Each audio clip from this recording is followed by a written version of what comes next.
नमस्ते friends, tax info channel में मैं कृष्णा पवार आप सभी का स्वागत करता हूं।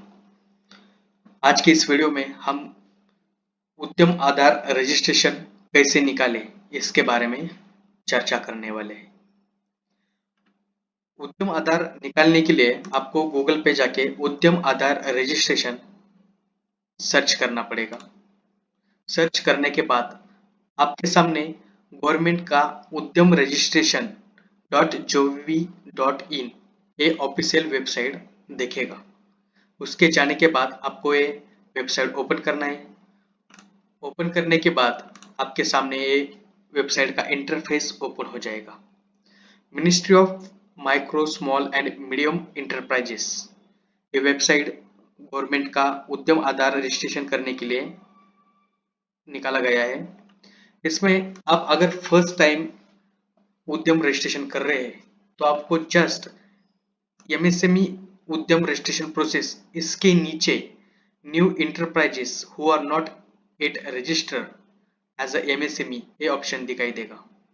इस ऑप्शन के ऊपर आपने क्लिक करने के बाद आपको उद्यम रजिस्ट्रेशन फॉर्म ओपन हो जाएगा, जो कि एक न्यू इंटरप्रेन्योर के लिए है।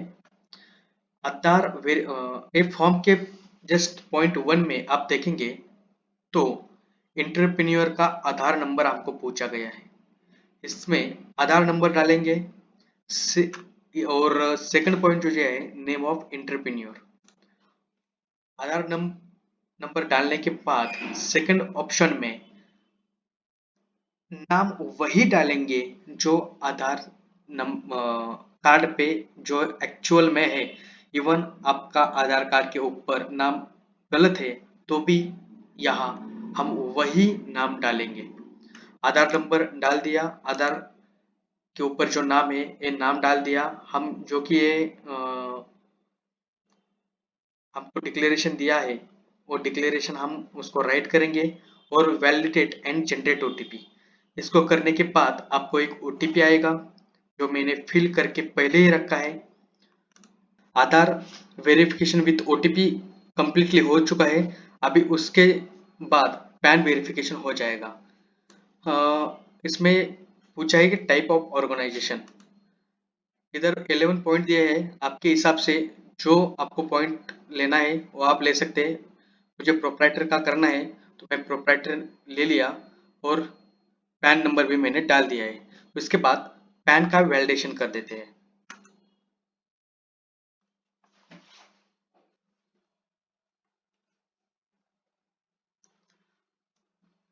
पैन वैलिडेशन होने के बाद आपको एक पॉपअप मैसेज दे जाएगा, your PAN has been successfully verified. PAN verify होने के बाद उसको आपको कंटिन्यू करना पड़ेगा। आधार हमारा वैलिडेट हो गया, पैन वैलिडेट हो गया, इसको कंटिन्यू करेंगे, आगे वाला फॉर्म ऑटोमेटिकली आपको शो हो जाएगा। कंटिन्यू करने के बाद हमको इनकम टैक्स रिटर्न के बारे में कुछ इंफॉर्मेशन पूछी गई है। Have you file ITR for the previous year 21-22 ITR? In case आपने भरा होगा तो डायरेक्टली यस ऑप्शन आ जाएगा, और आपने अगर भरा नहीं तो उसको ऑटोमेटिकली नो आ जाएगा। आपको इधर कुछ भी करने की जरूरत नहीं है, ये ऑटोमेटिकली आ जाएगा। 4.3 में आपको पूछा है इस फॉर्म के, do you have GST number? In case आपके पास GST नंबर होगा तो आप उसको यस करेंगे, अगर नो होगा तो नो करेंगे। अगर आप एग्जेम्प्टेड है तो आप एग्जेम्प्टेड करेंगे। हमने GST नंबर निकाला नहीं है तो हम नो करेंगे। इधर कुछ नोट्स दिया है, if ITR has not been filed for PY 21-22 for some reason, or it has been filed in ITR 4 form, all the data below will have to be filed in on self declaration basis. In case option no, in respect of GST, some would be verified from the GST number GST. अगर आपने ITR 4 भरा होगा तो इधर automatically show नहीं होगा, इसलिए आपको डिक्लेरेशन करके नीचे देना, सेल्फ डिक्लेरेशन आपको नीचे करना पड़ेगा। हम नीचे देखेंगे। अभी हम फॉर्म का नंबर 5 पॉइंट देखेंगे, नेम ऑफ इंटरप्राइजेस। इसमें इंटरप्राइजेस का नेम होगा एज पर द पैन और आधार, जो कि हमने स्टार्टिंग में जो डाला था वही ऑटोमेटिकली नीचे लिया जाएगा। फॉर्म का पॉइंट नंबर 6 है मोबाइल नंबर और पॉइंट नंबर 7 है email ID. Point number 8 social category, इसमें जनरल, एससी, एसटी, ओबीसी ऐसे कैटेगरी दी है। जो भी आपकी कैटेगरी है उसमें उसको आप सेलेक्ट कीजिएगा। पॉइंट नंबर 9 मेल और point number male, female, other जो भी रहेगा आप सेलेक्ट कीजिएगा। पॉइंट नंबर 10 स्पेशली एबल्ड, दिव्यांग, यानी कि कुछ हैंडीकैप होगा, कुछ होगा और आपके उसका सर्टिफिकेट होगा, तभी आप इसको यस या नो करें। तो इसमें मेरे केस में तो नो है, तो मैं नो करूंगा। पॉइंट नंबर 11 देखेंगे नेम ऑफ इंटरप्राइजेस, जो आपके शॉप एक्ट में नाम होगा वही आप यहाँ डाल लीजिएगा।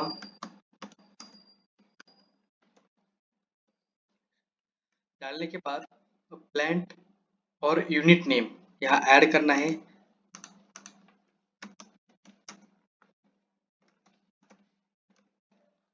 ऐड करने के बाद आपको पॉइंट नंबर 12 फिल करना पड़ेगा।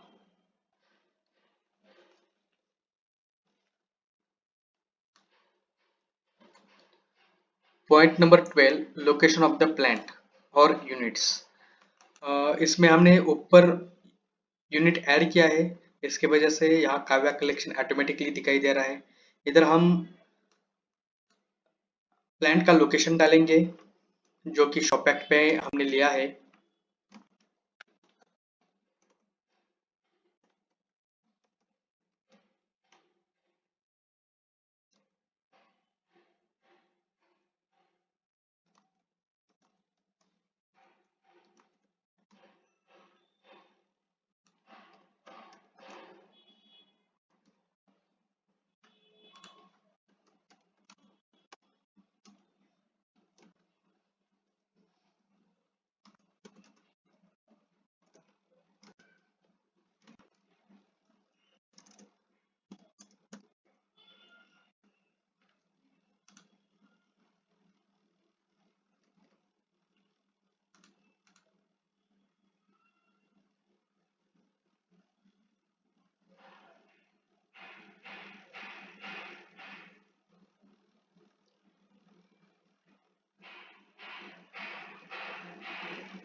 एड्रेस डालने के बाद उसको हम ऐड यूनिट कर देंगे।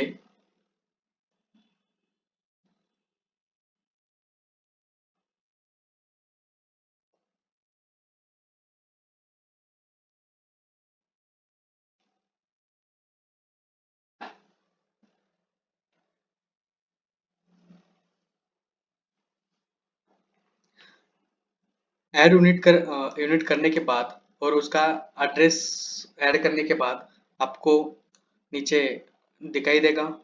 अभी official address of the enterprises,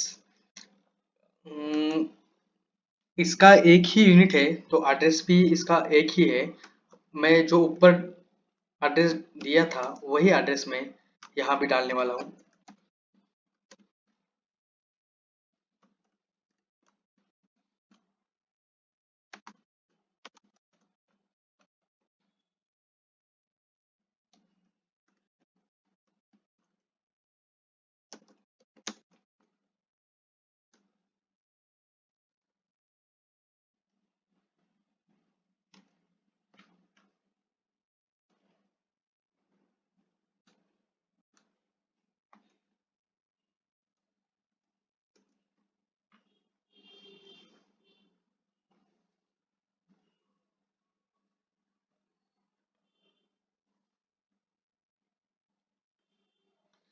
latitude और लैंगिट्यूड भी आपको लेना पड़ेगा।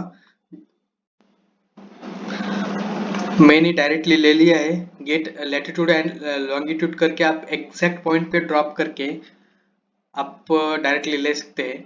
अभी पॉइंट नंबर है 40, प्रीवियस ईयर का आप कुछ रजिस्ट्रेशन होगा तो रजिस्ट्रेशन इधर नंबर डालना पड़ेगा।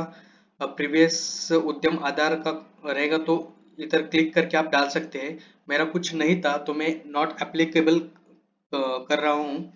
पॉइंट नंबर पे 15, status of the enterprises.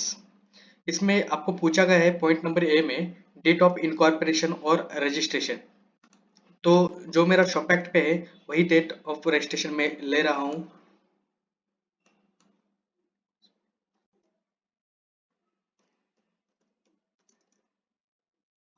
Point number 15 के बी में पूछा है वेदर प्रोडक्शन और बिजनेस कमेंस्ड। तो ऑब्वियसली 2020 में बिजनेस कमेंस हुआ है, तो उसका प्रोडक्शन तो नहीं है लेकिन ट्रेडिंग चालू है, तो इसको मैं यस कर रहा हूँ। Date of commitment, date of commitment या date of registration is a date of commitment है मेरे लिए, तो मैं वही सेम डेट में ले रहा हूँ। Point number 16, bank detail, bank name, IFSC code, bank account number आपको डालना है। Point number 17, major activity of unit. इसमें तो दो ही दिए, मैन्युफैक्चरिंग और सर्विसेज। एक्चुअल में ट्रेडिंग का कुछ ऑप्शन दिया नहीं, इसलिए मैंने मैन्युफैक्चरिंग लिया है। एक्चुअल में एक क्लॉथ ट्रेडिंग बिजनेस है, लेकिन मैंने मैन्युफैक्चरिंग किया है। मैन्युफैक्चरिंग करने के बाद आगे ट्रेडिंग का ऑप्शन आ जाएगा। Point number 18, national industrial clarification NIC code for the activity. NIC code आपको लेना है। डायरेक्टली आप गूगल पे जाके सर्च कर सकते हैं, या यहाँ जाके एनआईसी कोड है यहाँ जाके आप सर्च कर सकते हैं, या डायरेक्टली आप यहाँ से भी सर्च कर सकते हैं। तो एनआईसी कोड डालने के लिए मैंने पहले ट्रेडिंग किया और एनआईसी कोड मैंने लिया है। यहाँ जो भी आपके लिए सुटेबल होगा वो कोड लीजिएगा और ऐड एक्टिविटी कर दीजिएगा।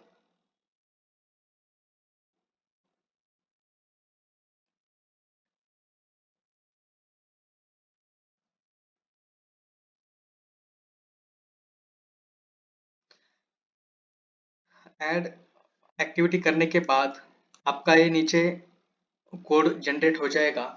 इन केस आपका और कुछ एक्टिविटी होगा तो और आप ऐड मोर एक्टिविटी करके आप एक्टिविटी ऐड कर सकते हैं। पॉइंट नंबर 18 होने के बाद पॉइंट नंबर 19 आता है नंबर ऑफ पर्सन एम्प्लॉयड। अभी हमारे शॉप में कितने नंबर ऑफ एम्प्लॉयड है ये आपको देखना पड़ेगा। मेल, फीमेल, अदर्स और टोटल ऐसे दिया है। मेरे इसमें जो केस में जितने एम्प्लॉयड है मैंने उसको डाला है। अब यहाँ डिक्लेरेशन देना पड़ेगा। I I hereby declare that I am fully verify the previous. अब तो जो भी है आप एक बार पढ़ दीजिएगा। यहाँ नोट्स भी दिए, वो भी नोट्स एक बार रीड आउट कर दीजिएगा। पॉइंट नंबर 20, यहाँ investment in plant and machinery. अगर आपने किस प्लांट एंड मशीनरी में इन्वेस्टमेंट किया है और इक्विपमेंट में इन्वेस्टमेंट किया है तो आपको इधर डालना पड़ेगा written down value as on 31st March of previous year 21-22। जो आपके बैलेंस शीट में क्लोजिंग डाउन है, सॉरी रिटर्न डाउन वैल्यू है, वो आपको यहाँ डालना है। इसमें से कुछ और exclusive cost of pollution control और research and development and industrial safety device during 21-22, अगर आप कुछ एडिशन उसमें किया है तो यहाँ आपको डालना पड़ेगा। Net investment in plant and machinery जो भी हो आपका इधर आ जाएगा। और इसके बाद पॉइंट नंबर 21 है टर्नओवर। इसमें आपको टोटल टर्नओवर लिया है और एक्सपोर्ट टर्नओवर कुछ होगा तो वो भी आपको लेना पड़ेगा। बाद में पॉइंट नंबर 21 आपको पूछा है are you interesting getting registration on government e marketing. अगर आपको ई मार्केटिंग में ई मार्केटिंग पोर्टल पे रजिस्टर होना है तो आपको यस करो, हमको नहीं होना है तो इसमें नो किया है। पॉइंट नंबर 23 है are you interested in getting registration on TREDS one और मोर। ये गवर्नमेंट के पोर्टल है, आपके बिजनेस के लिए हेल्पफुल है, अगर आप उसमें इंटरेस्टेड हो तो आप ले सकते हैं। पॉइंट नंबर 21 है are you interested in getting registered national career services NCS portal. इसमें भी सेम मुझे रजिस्टर नहीं होना है तो मैंने उसको नो किया है। सेम पॉइंट नंबर 21 है कि NISIC B2B पोर्टल है, उसमें आपको रजिस्टर हो तो उधर भी आप रजिस्टर हो सकते हैं। और पॉइंट नंबर 26 सेम है are you interested in availing free IN domain and business email ID. अगर आपको IN डोमेन में इंटरेस्ट है या बिजनेस ईमेल आईडी में इंटरेस्ट है तो यस की दीजिएगा, अदरवाइज नो कर सकते हैं। Point number 27, district industrial centre, ये ऑटोमेटिकली ले जाएगा। एक बार आप पूरा फॉर्म चेक कर लीजिएगा, आपको कुछ चेंजेस हो गए तो आप देख सकते हैं। मेरे इस केस में मैं चेक कर रहा हूँ कि मेरे इसमें कुछ चेंजेस नहीं है, तो मैं directly submit and get final OTP, इसमें एक पॉपअप आ गया है, are you sure that you have enter correct data, please check your mobile number is correct. आप मोबाइल नंबर चेक कीजिएगा, इन केस आपका मोबाइल नंबर प्रॉपर नहीं होगा तो OTP नहीं जाएगा, और OTP नहीं जाएगा तो आप आगे फॉर्म सबमिट नहीं कर पाएंगे, और स्टार्ट से फिर से आपको ये सब फिलअप करना पड़ेगा। इसलिए आप एक बार मोबाइल नंबर चेक कीजिएगा। मैं मोबाइल नंबर चेक करता हूँ, मेरा मोबाइल नंबर मैंने चेक किया है और सही है, मैं डायरेक्टली OTP सेंड करता हूँ।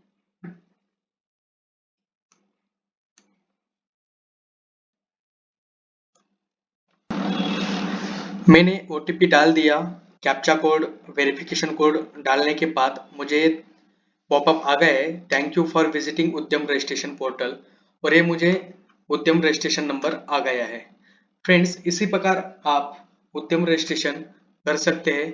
इसके बाद आपको सर्टिफिकेट लेना है, प्रिंट सर्टिफिकेट करने के बाद उद्यमी लॉगिन करके आ जाएगा।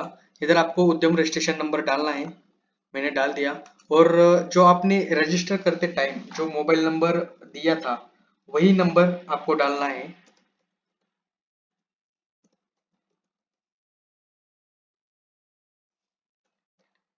और आपको OTP जनरेट करना पड़ेगा। उद्यम रजिस्ट्रेशन नंबर, मोबाइल नंबर डालने के बाद OTP जनरेट जो किया था वो पुट करने के बाद हमको उद्यम रजिस्ट्रेशन सर्टिफिकेट जनरेट हुआ है, और इसको हम प्रिंट करेंगे, और सॉफ्ट कॉपी में भी हम ले सकते हैं, और उसको प्रिंट करके हम जहां आपको यूज करना है कर सकते हैं।